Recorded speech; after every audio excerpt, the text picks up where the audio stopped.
Good day everyone, welcome to JD's channel.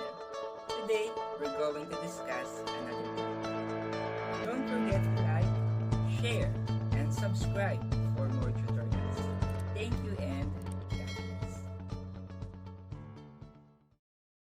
Good day everyone, welcome again to JD's channel, and for today's topic, ayan, we're going to discuss again polyphase, yung mga connection niya na class. Ano po? So, let's get started.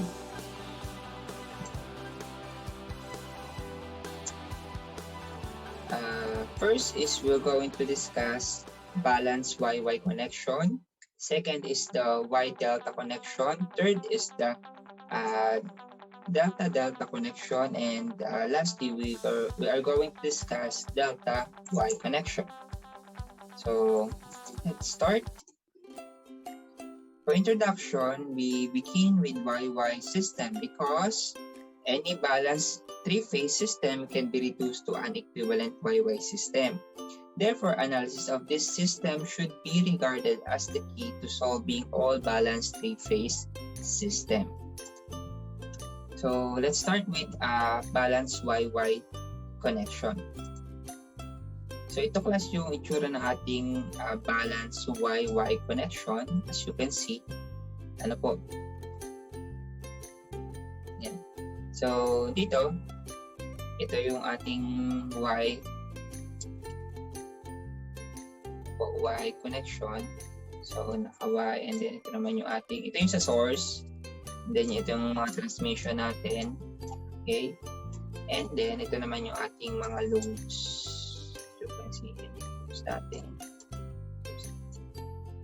Okay, so balanced YY system is a three-phase system with a balanced Y connected source, balanced Y connected source, and balanced Y connected load.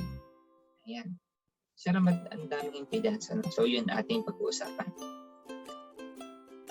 Baka natatanong nyo bakit ang daming impedance. Po. Consider the the balance for YY system, the figure. So ito, where Y connected load is connected to Y connected source.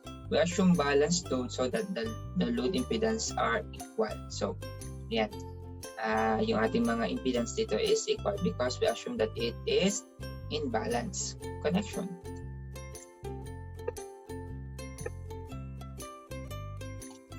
Okay. So, although the impedance is ZY, so as you can see dito, may ZY dito yung ating, yung sinabi natin, di ba yung ZY is the total impedance per phase na na-discuss natin dun sa unang video patungkol sa polyphase. It may also be regarded as the sum of the source impedance. Ito yung ating mga source impedance. So, syempre yung impedance, technically class, meron talaga siyang impedance. Ano po? Ayan, meron tayong impedance sa line and then dun sa load mismo din. Ayan, impedance dun sa line and then dun sa load. For each phase, since these impedance are in series. Ngayon, ang nangyayari class,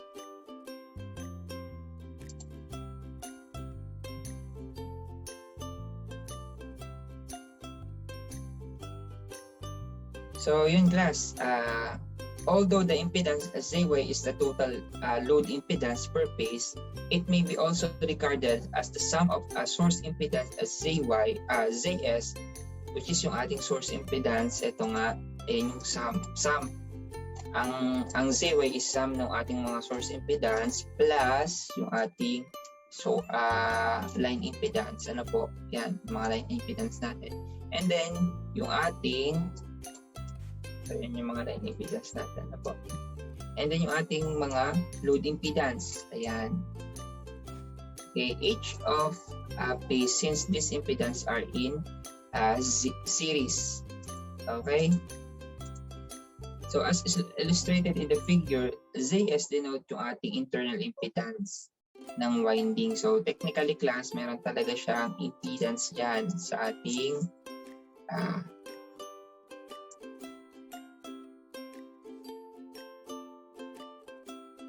winding. Ano po? Ayan, as illustrated in figure, yung ating ZS denotes the internal impedance of the phase winding of the generator. Yung ating ZL is the impedance of the line joining the phase of the source to the phase of the load. Ayan, so yun yung ating ito yung ating mga line impedance, ano po, from the source to the load. Okay, sila yung nagko-connect. And ayan.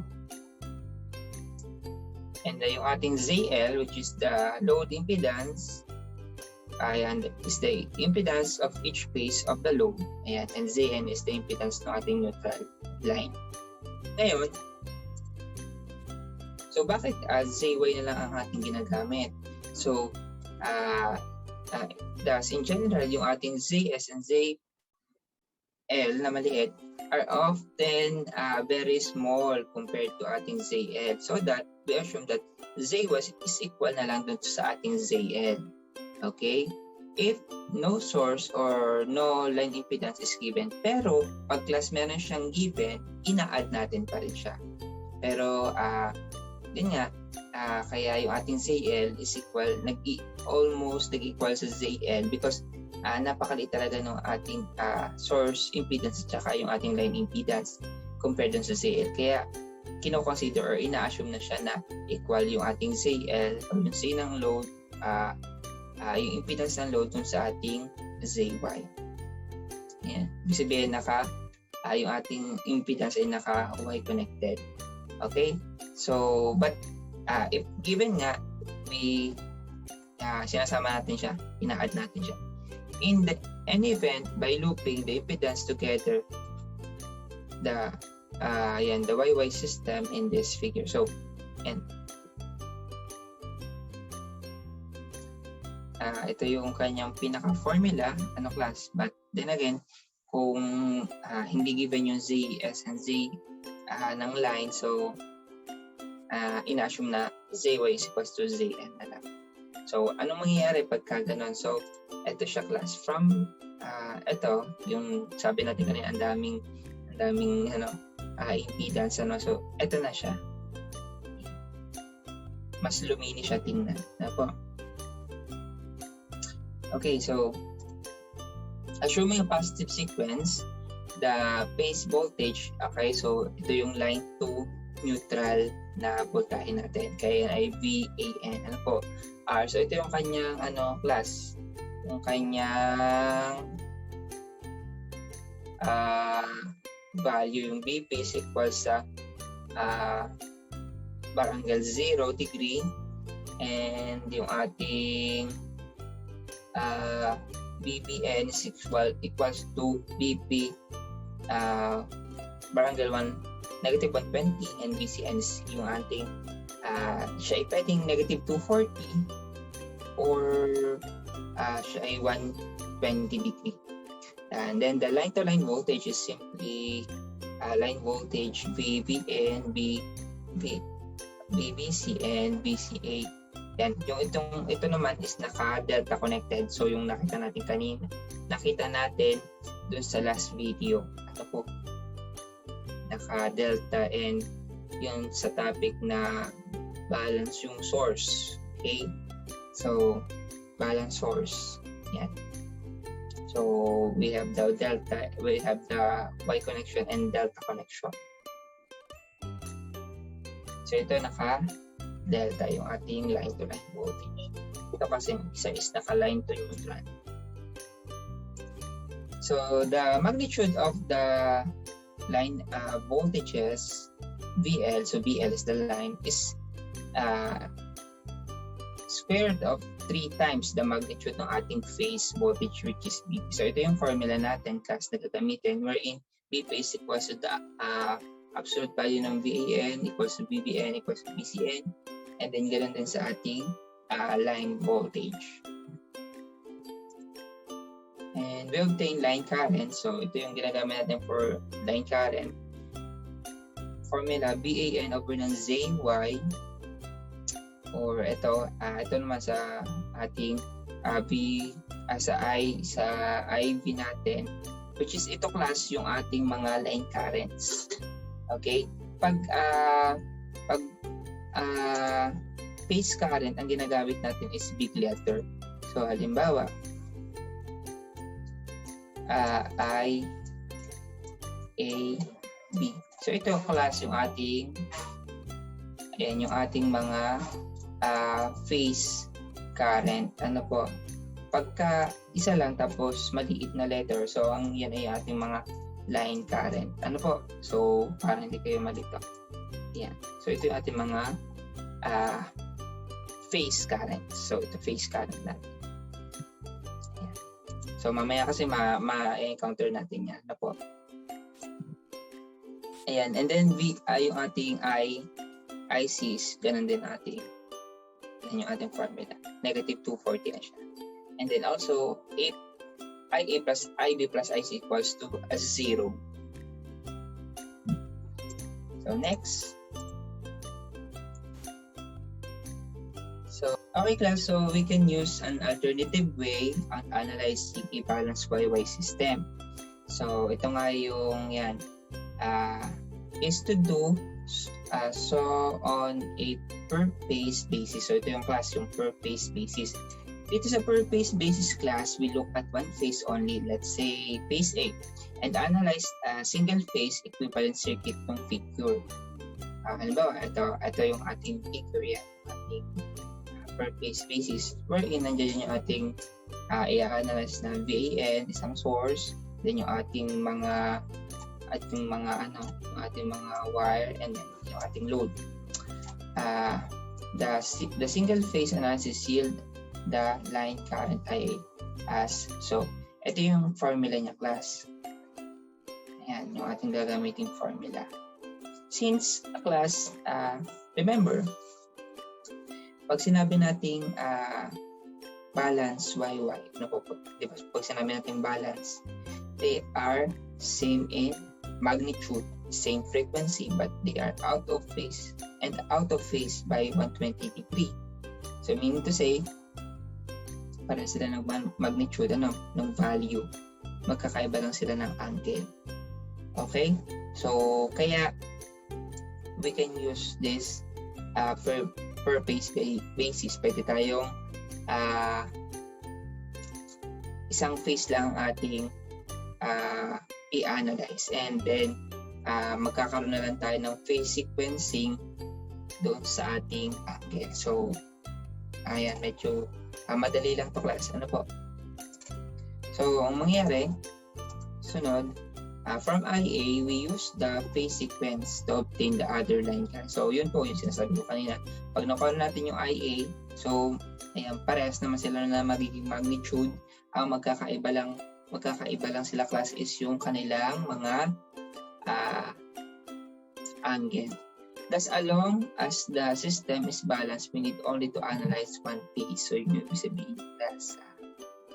We may do this even if neutral line is absent in the three-phase wire system. Okay? So, pwede din siya pag walang neutral. Pag three-wire lang. Okay? Pwede din naman pag four-wire. Ano po? Siyempre, ano po? So, sample problem na tayo class para mas ma-appreciate natin siya. So, sample problem, calculate the line current in a three-phase YY system in the figure. So, ito yung ating figure. As you can see class, anong given natin? So, we have the balanced source. Ayan. So, makita niyo from 0, negative 120, and 240. And then, meron tayong line. Ayan. Meron tayong line impedance, and then yung ating load. Ano po? So, mean to say, anong gagawin natin class dyan? I-add ngayon natin yan para makuha yung ZY. Then, ZY is equal sa yung impedance ng line, impedance ng source. Since wala tayong impedance ng source, so impedance lang ng line and impedance ng load yung pagsasamahin natin. Okay, so let's proceed. So, ito yung ating given. Ayan. Yung ating source, and then yung ating impedance ng line and impedance ng load. So, the required is yung ating mga line currents. Ano po? Yung hinahanap natin. Again, pag YY nga pala po class, pag YY connection, yung ating line current is equal din po sa ating phase current. And kaya, kapag nakuha mo na ito si line current, means to say, nakuha mo na din si phase current. They are equal in YY connection. Okay?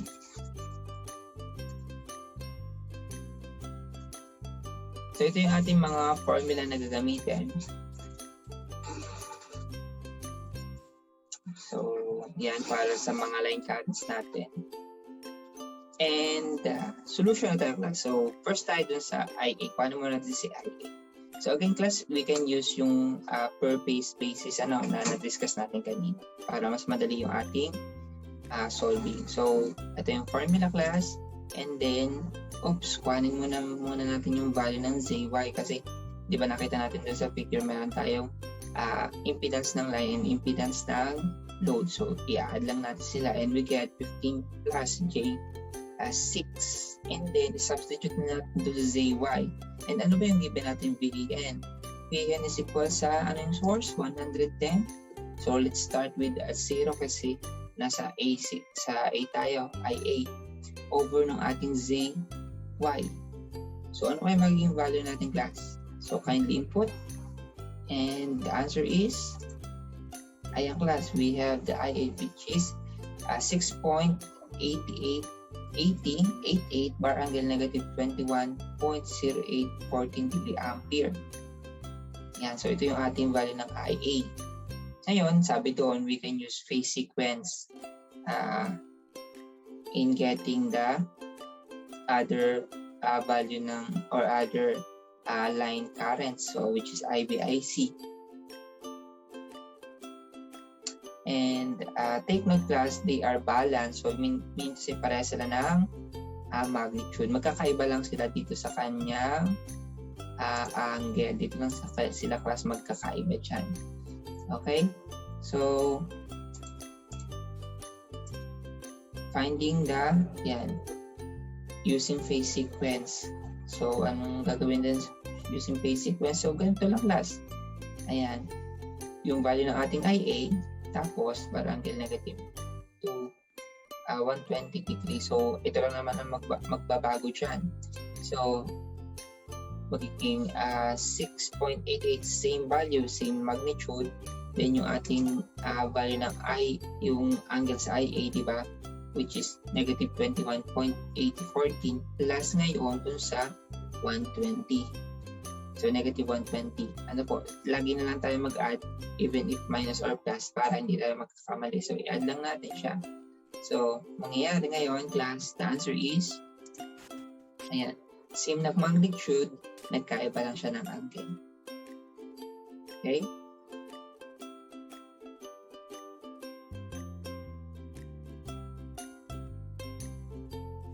So, next class, For IC class, ito yung ating formula for IC. Again, we are using phase sequence. Okay? So, substitute lang ulit natin. So, again, they are the same. They are balanced. So, same magnitude, same ang kanilang value, magnitude nila. And then, negative, ito yung angle, negative 21.8014 plus ulit natin ng 240. Ayan, so the answer is for IC, we have this 6.88 bar angle negative 261.8014 or, di ba, dun sa ating napag-aralan class na, di ba, pwede siyang dun sa phase sequence, ano po, dun sa nauna natin video, pwede siyang negative 240 or 120. So dito, ito yung naging sagot for negative 240 and ito yung naging sagot kapag ang inad natin is 120. Ayan. So either is parehas. Either is tama. Parehas tama. Okay? Either of these two is parehas yung tama. Okay, so the next one is yung ating Y delta class, Y delta connection. So, balanced Y delta system consists of a balanced Y connected source feeding a balanced connected load. So ito class yung kanyang figure, ayan, wherein yun nga, we have the delta load and Y connected na source. The balanced Y delta system is shown in the figure where, ayan, where the source is Y connected and the load is delta connected and wala yung neutral, no neutral connection from the source to the load for this case. Okay, so assuming a positive sequence, the phase voltage are, again, so ito yung ating maging value ng ating phase voltages. So pakitandaan class, gagamit natin yan sa solving. The line voltages, ito yun naman siya, ano po yung VAV natin is equal sa square root ng 3 ng B phase natin. Tapos, yan, meron siyang bar angle 30, additional bar angle 30 degree. Okay? So, mamaya may explain naman to kung bakit. Ano po? Ganun din, dito naman is, ang ginamit natin is negative 90 and dito naman is negative 210. Ayan. So, the next one is, and is for line voltages. Okay, so showing that the line voltages are equal to the voltage across the load. Ayan, so equal daw siya sa voltage across the load. So, load impedance for the system configuration. From these voltages, we can obtain the phase current. So, ito, gamit yung mga phase voltages natin. So, ito yung ating mga phase current class. So, nakita natin, di ba, I, capital AB. So, ito din po, ayan, BC and CA. So, ito yung ating formula for finding the phase current sa configuration ng Y delta.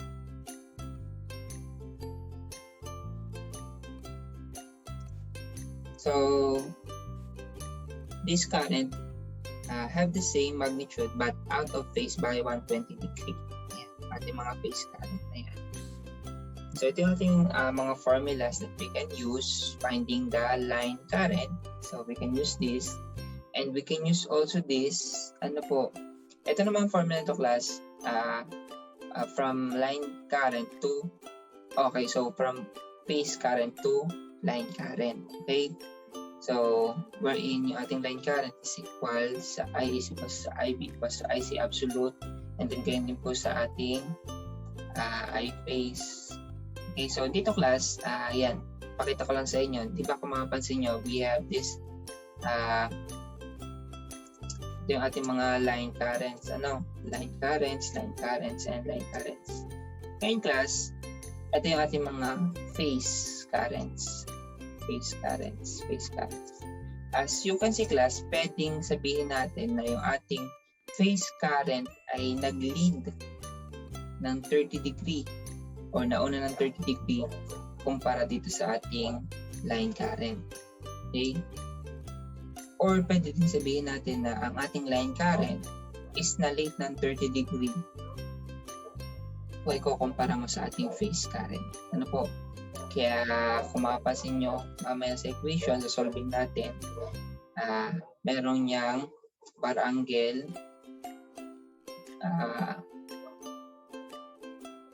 ayan, bar angle, negative 30. Kasi kung i-convert natin from phase to line, ayan, so, di ba,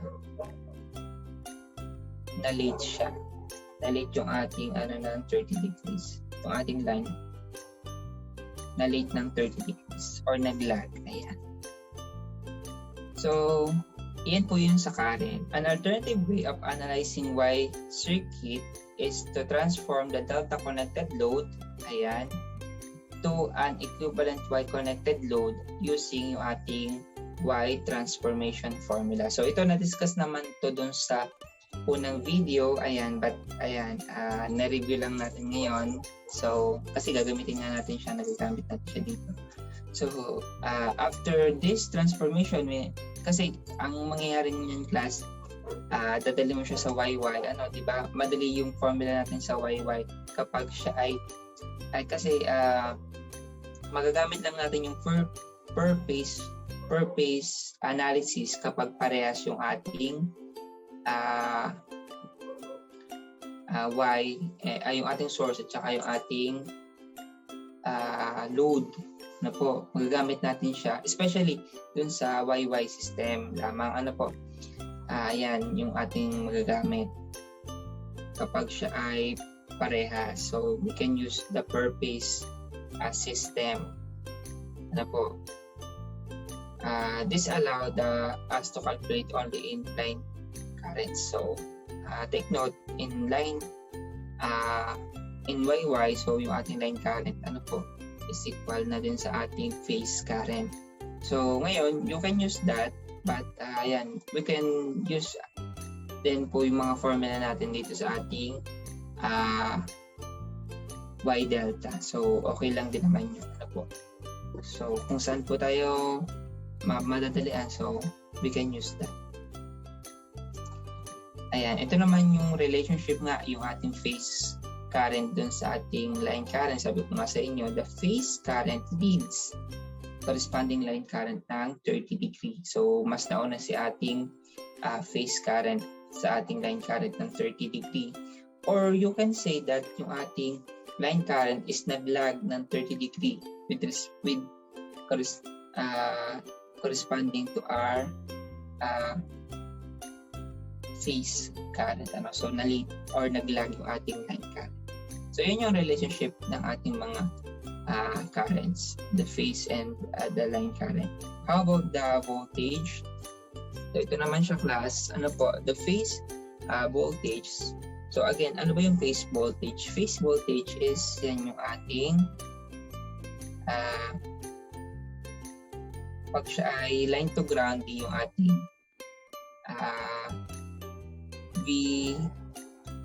VAN, VN, VCN.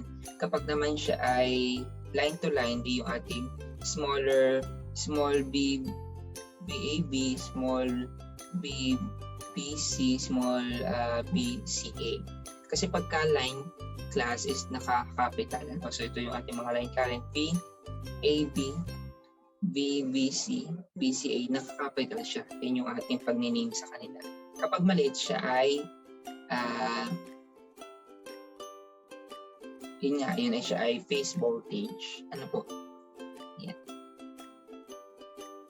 So sabi dito, the phase voltage lags the corresponding line voltage by 30 degree. Ayan. So kung i-compare natin sa ating current, baligtad sila. Ang phase voltage naman ang naglag. Okay? So sample problem na tayo class for delta Y delta connection. So sample problem ay balance ABC sequence Y connected source with ito yung kanyang value ng VAN, which is 100 bar angle 10 volts, is connected to a delta connected balanced load na 8 plus J4 per phase. So calculate the phase and line currents. So let's solve this. So given is yung ating ABC sequence, and the next one is Y connected source, which is PN is equals to 100 per angle 10 degree volts, and then yung ating delta connected load, which is 8 plus J4 per phase. Okay? So ang required natin is yung ating mga phase current and then yung ating mga line currents. So the formula to be used, so we can use ito. So yan. Yung ating mga phase currents. Okay. And then ito naman yung ating mga line currents. We can use pwede ito, ano po, ayan. Ito lang is meron tayong conversion or yung sa degree sa kanilang phase, ano po. So, katulad ng sinabi natin kanina, yung ating line current is naglalag or 130 degree kumpara dun sa ating phase current, or yung ating phase current is nag-lead ng 30 degree kumpara dun sa ating line current. So ito yung kanyang formula, and pwede din naman ito. Ayan. So let's solve. So una class is solving for the line voltage. Ano po? Ayan, di ba? Doon sa ating formula is naka-line yung ating voltage. Ang ating given is naka-phase. So we convert it to line muna. So di ba yung ating yung ating line current is yan. Ang formula kasi niya in converting the from line to so yung ating phase to line, ang formula niya class is, di ba, yung ating VL or V line is equals to the square root ng 3 ng ating V phase. Ano po? Ayan. Tapos, yung ating V line is nag-lead pa siya ng 30 degree. Kung i-compare natin sa ating phase voltage, di ba yung nasa figure natin kanina, ito yung ating VL or VAB, tapos ito yung ating phase voltage, which is yung ating VAN. So nag-lead siya ng by 30 degree ating line voltage. Okay, so kaya yan class, nag-add tayo ngayon. Sobrahin ko lang to. Ayan. So yan class, nangyari. Kaya ngayon, ayan yung ating makukuha is 173, 20, 50, 88 bar angle 40. So inad lang natin yung ating angle. So the next one is ayan.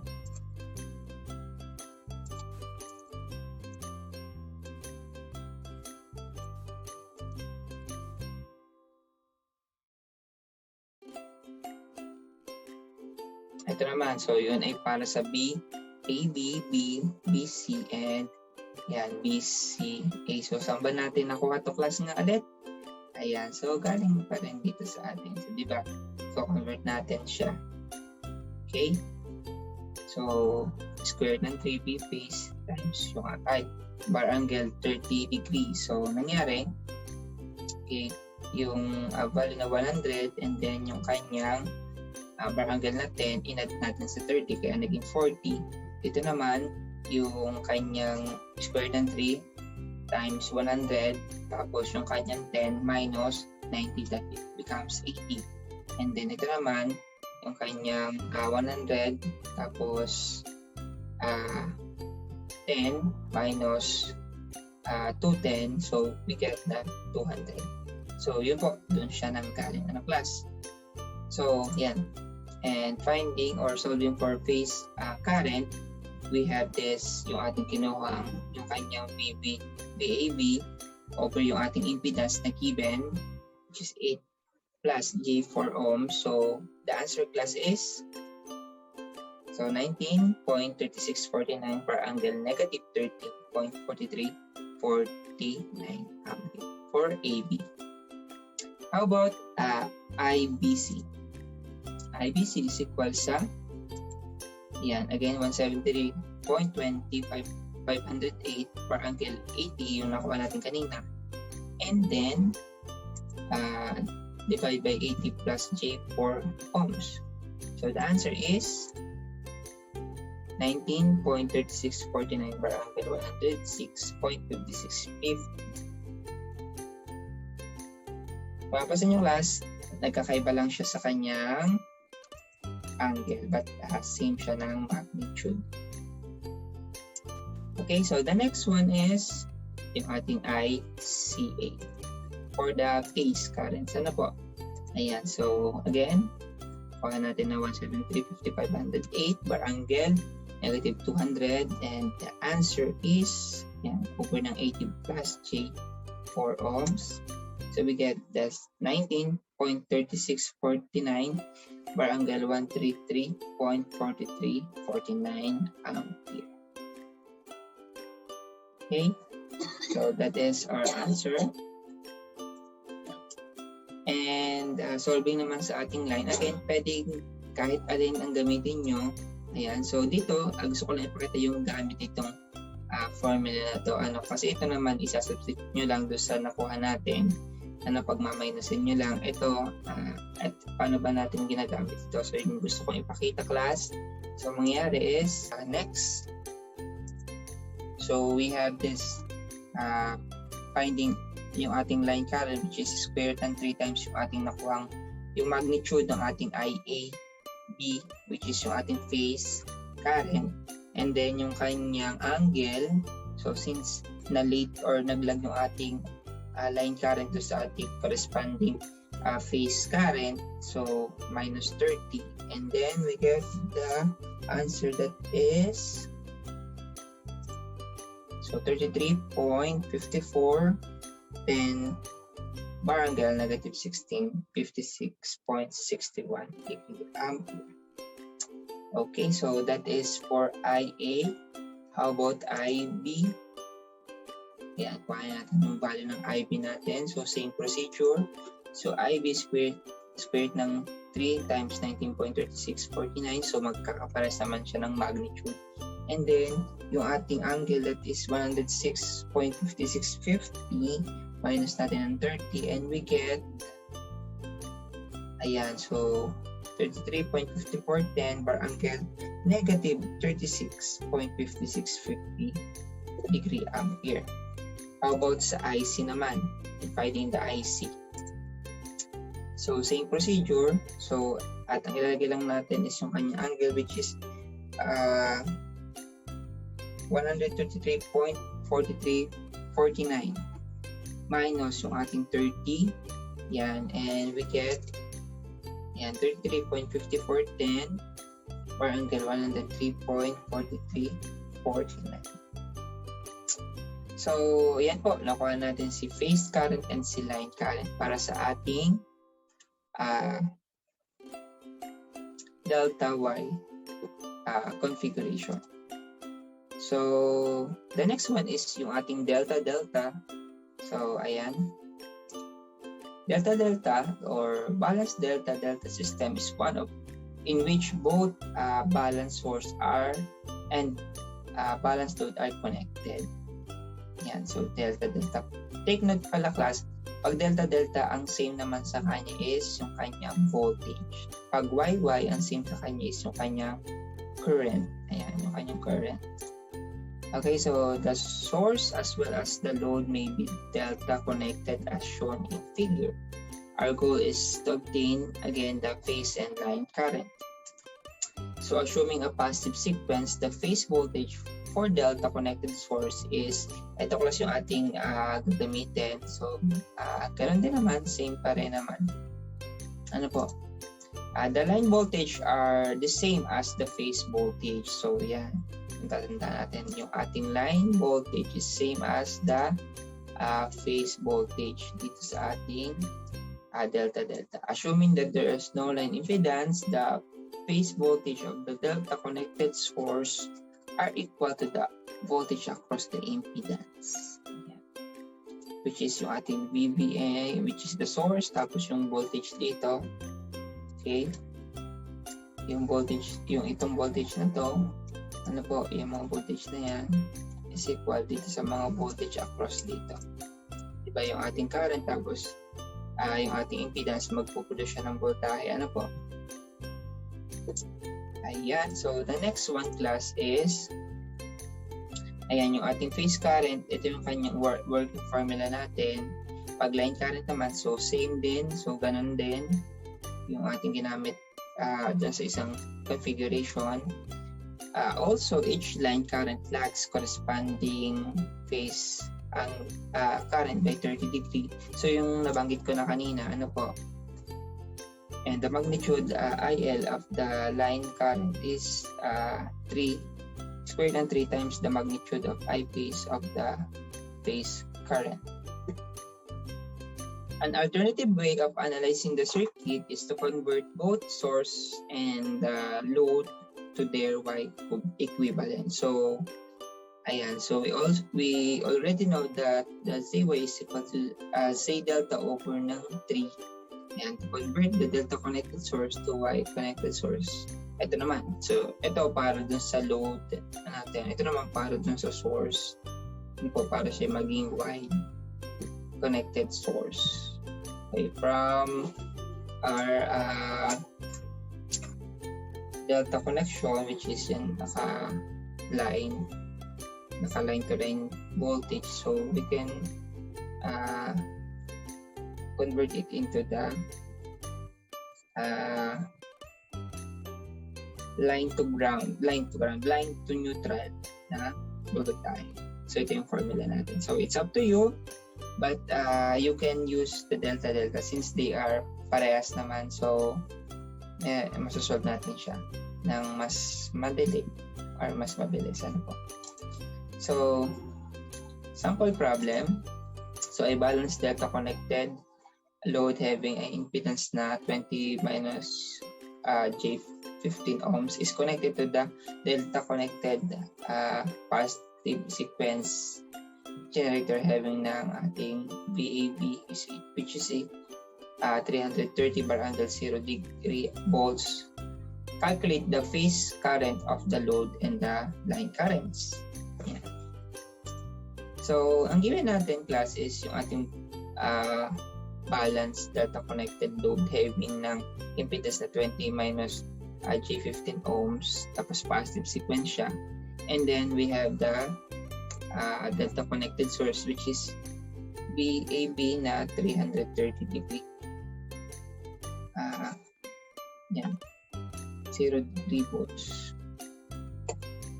So ano yung ating required? Again, yung ating mga phase current and then yung ating line current. Yung ating formula to be used, so ayan pa din naman.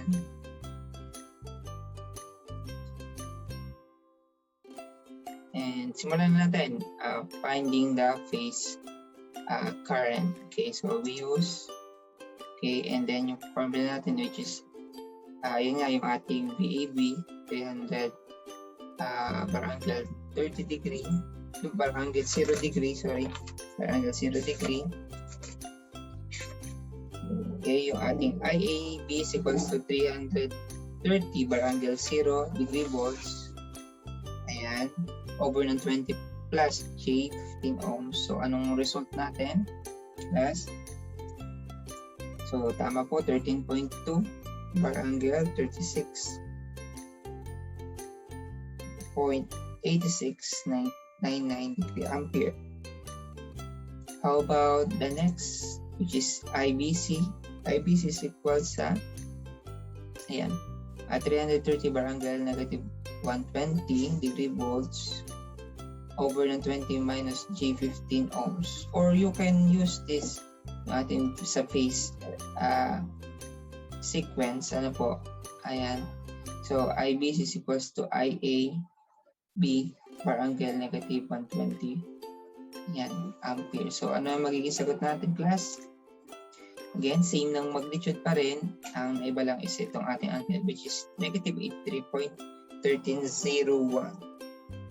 So, class, finding the ICA. Ayan. So, we have this 330 bar angle 240 degree volts over ng 20 minus J15 ohms. Ayan. So, we get, so you can use this also, class. And the answer will be, ayan, 13.2 bar angle negative 203.1301 degree ampere or 13.2 bar angle 156.8699. Ayan. Ayan. Solving for the line current. Again, yung ating square root ng 313.2. So, ito yung ginamit natin class.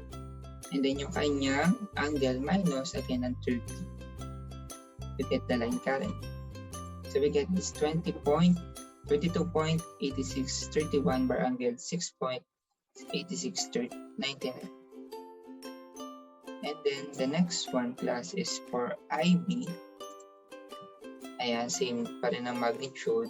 Then, 83.1301 minus 30. So, we get 100, ayan, 22.8631 bar angle negative 131.1301 degree ampere. And then, next is the IC. Again, is square root ng 313.2. Ayan, bar angle 156. Yung nakuha natin kanina, 86.99. Tapos, maglalag ng 30 or minus 30. So, we get 22.8631 bar angle 126.8699. So, ayan po yung ating for the configuration ng delta. So, for the last is yan yung ating delta Y connection.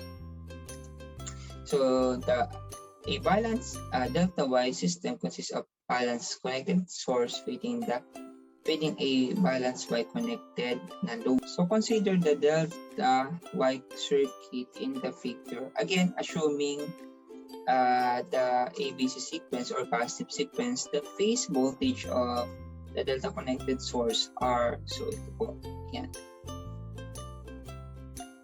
So, AB, BBC, and BCA na naka-positive. We obtain the other line currents, so IA, IB, IC using the positive sequence, which is, we can use this formula class. Yan.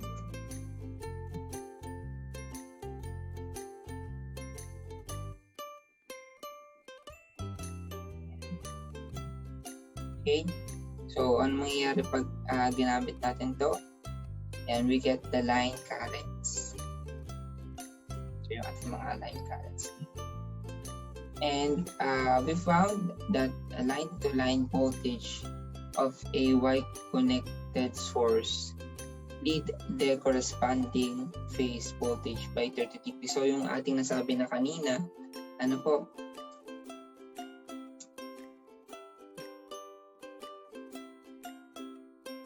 Ating line-to-line voltage is, ayan nga, nag-lead ng 30 degrees sa ating phase voltage.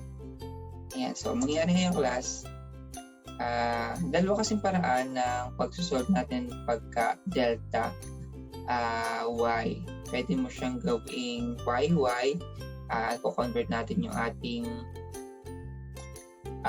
source from delta to Y para maging YY connection siya, or you can use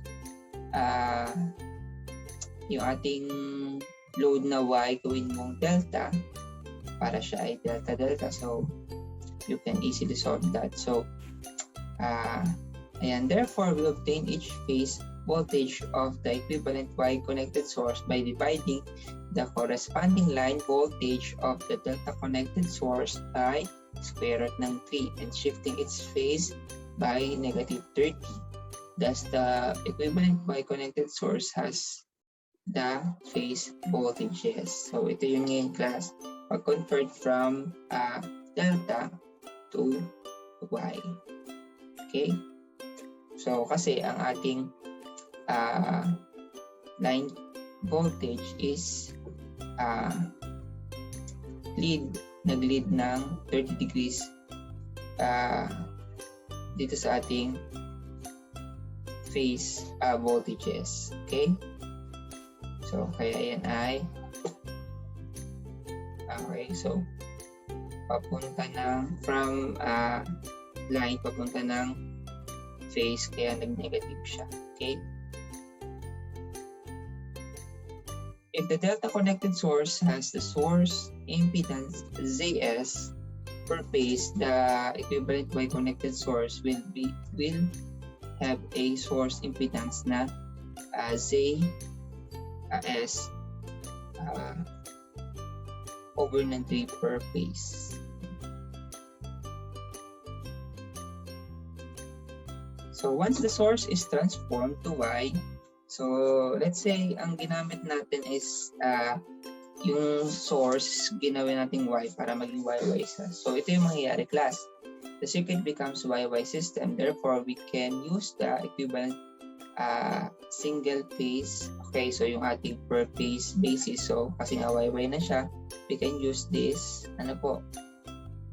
sa pag-solve ng problem. Okay, from which the line current for phase A is, so ito yung ating kinuha muna natin para sa phase A. Okay, mako-convert itong kanyang B phase to B line. Ayan. So ano mangyayari ngayon? Ayan. So yun, pwede yun. And another way you can, alternatively, we may transform Y connected load to equivalent delta connected load. So pwede naman yun. This result to delta-delta system which can be analyzed as, para mas makuha natin. So you can use kasi convert mo yung ating source to Y, or you can convert the load to delta. Ayan.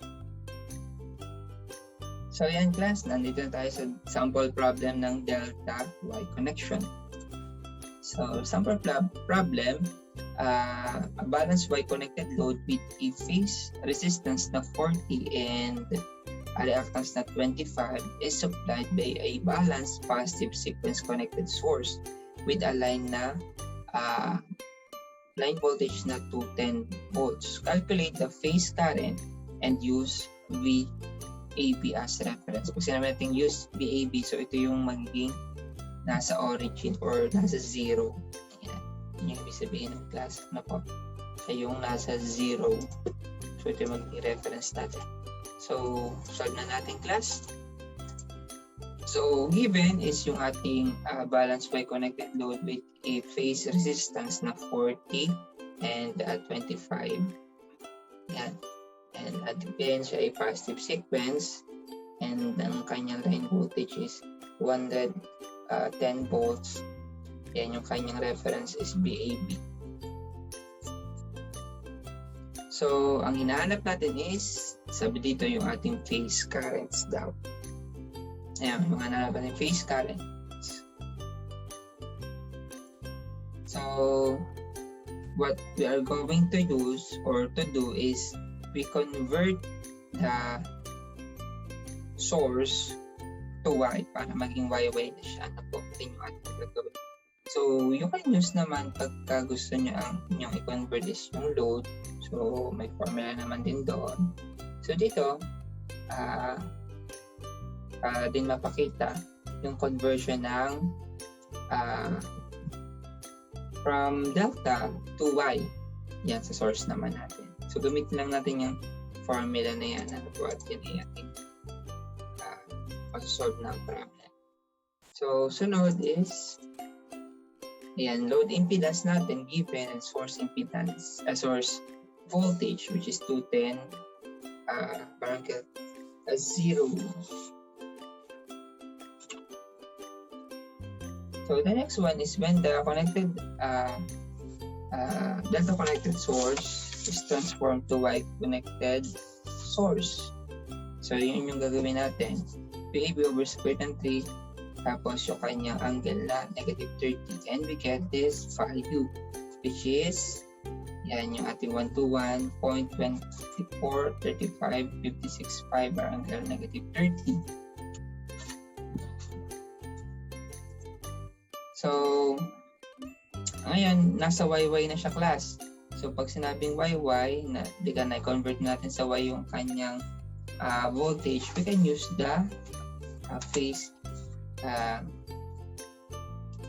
per phase impedance. So per phase basis, which is VAN over ng ZY. So ilagay lang natin, and then yung ating take note that ayan, yung ating line current is equals to phase current na kasi nasa YY na tayo.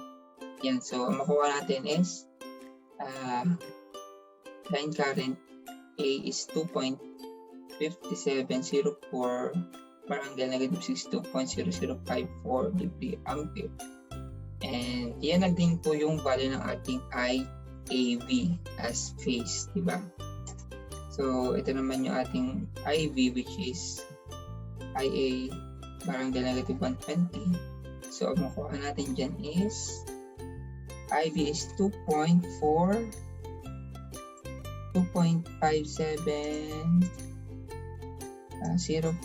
tapos bar angle 182.0054 degree ampere.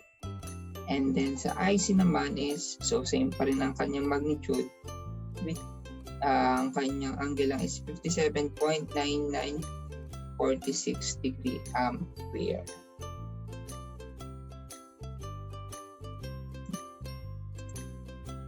So the next, ayan, so class.